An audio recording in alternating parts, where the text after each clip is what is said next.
বোলপুরে আক্রান্ত দলীয় প্রার্থী তারই প্রতিবাদে থানায় বিক্ষোভ দেখালো বিজেপি। বিজেপির প্রার্থী খোকন দাসকে মারধর এবং গাড়ি ভাঙচুরের অভিযোগ ওঠে তৃণমূলের বিরুদ্ধে। স্ট্রংরুমে বিজেপির এজেন্টকেও মারধরের অভিযোগ তোলেন বিজেপি প্রার্থী। স্ট্রংরুমের দায়িত্বে থাকা পুলিশ কর্মীদের সঙ্গে বচসায় জড়ান তিনি।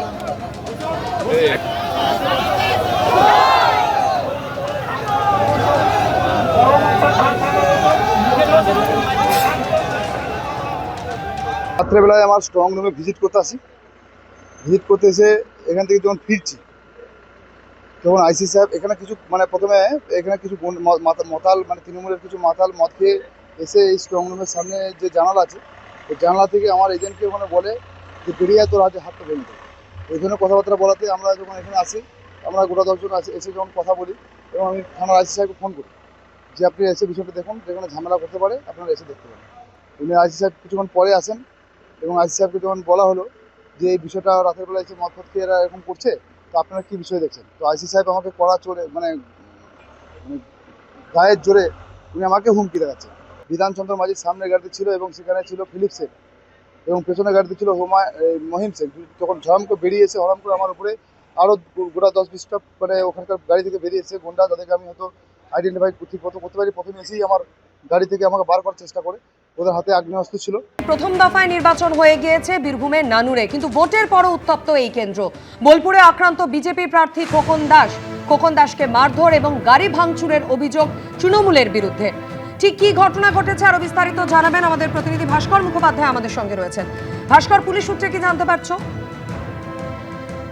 গতকাল রাত্রে 11টা নাগাদ যিনি নানুরে প্রার্থী রয়েছেন, বিজেপি প্রার্থী খোকন দাস, তিনি খবর পান যে তার যে এজেন্ট স্ট্রং রুমে রয়েছে তাকে হুমকি দেওয়া হচ্ছে এবং তাকে বলা হচ্ছে বাইরে বের হলে তা হাত পা ভেঙে দেওয়া হবে।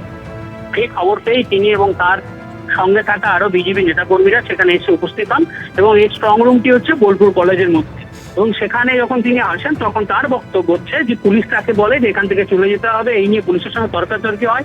তারপর তিনি গাড়ি নিয়ে এবং কর্মী নেতাদের নিয়ে সেখান থেকে বেরিয়ে যান এবং সেখান থেকে প্রায় 150 থেকে 200 মিটার দূরে যেখানে বোলপুর বাংলো মাঠ রয়েছে, সেই মাঠের সাইড দিয়ে যে রাস্তা দিয়ে তিনি যাচ্ছিলেন তখন তাকে ঘিরে ধরা হয় এবং ঘিরে ধরে তাকে মারধর করা হয়। তার মূল অভিযোগ হচ্ছে নানুরে যিনি তৃণমূল প্রার্থী বিধান মাঝি গাড়িতে বসেছিলেন এবং সেই সময় বেশ কিছু দুষ্কৃতী আসে এবং তাকে মারধর করে এবং তার গাড়ি ভাঙচুর করে। এর ফলে খোকন দাস তিনি নিজে আহত হন এবং বেশ কয়েকজন কর্মী আহত হয়। এই ঘটনার খবর পেয়েই বোলপুর এসডিপিও নেতৃত্বে বিশাল পুলিশ বাহিনী ঘটনাস্থলে আসে এবং পরিস্থিতি নিয়ন্ত্রণে আনে। এই খোকন দাসের অভিযোগ হচ্ছে যে পুরোটাই পরিকল্পনা মাফিক, এর সঙ্গে পুলিশও যুক্ত রয়েছে, কারণ তিনি ওখানে গেছিলেন সেটা পুলিশ জানতো এবং তিনি যে আক্রান্ত হবেন হয়তো পুলিশও সেটা জানতো, কারণ পুলিশ তাকে সেখান থেকে যেতে বলেছিল এবং বলার কিছুক্ষণের মধ্যেই কিন্তু আক্রমণের ঘটনা ঘটে। এবং তিনি আরো অভিযোগ করছেন যে যেখানে ঘটনা ঘটেছে সেখান থেকে তৃণমূল যে প্রার্থী নানুরের বিধান মাঝি তার যে ফ্ল্যাট রয়েছে তার খুব কাছাকাছি ফ্ল্যাট রয়েছে, তাই সেখানে একদম তিনি উপস্থিত ছিলেন। এই রাস্তা দিয়ে যাচ্ছে তাদের কাছে পুরো খবর ছিল। তারপরে তার উপর আক্রমণ ঘটে এবং এই ঘটনায় তিনি ক্ষোভ প্রকাশ করেছেন। তিনি বলেছেন যে এখনই যদি এই সবে ভোট সম্পূর্ণ হয়তো এখনো ফল ঘোষণা নেই, তারপরে যদি এই ধরনের আক্রমণ হয় তাহলে ভোট পরবর্তী অবস্থায় কি হবে সেটা নিয়ে তিনি চিন্তিত। অন্যদিকে এই বিষয়ে তৃণমূলের তরফ থেকে এখনো পর্যন্ত কোনো বক্তব্য পাওয়া যায়নি। ধন্যবাদ ভাস্কর। এবিপি আনন্দ, এগিয়ে থাকে, এগিয়ে রাখে।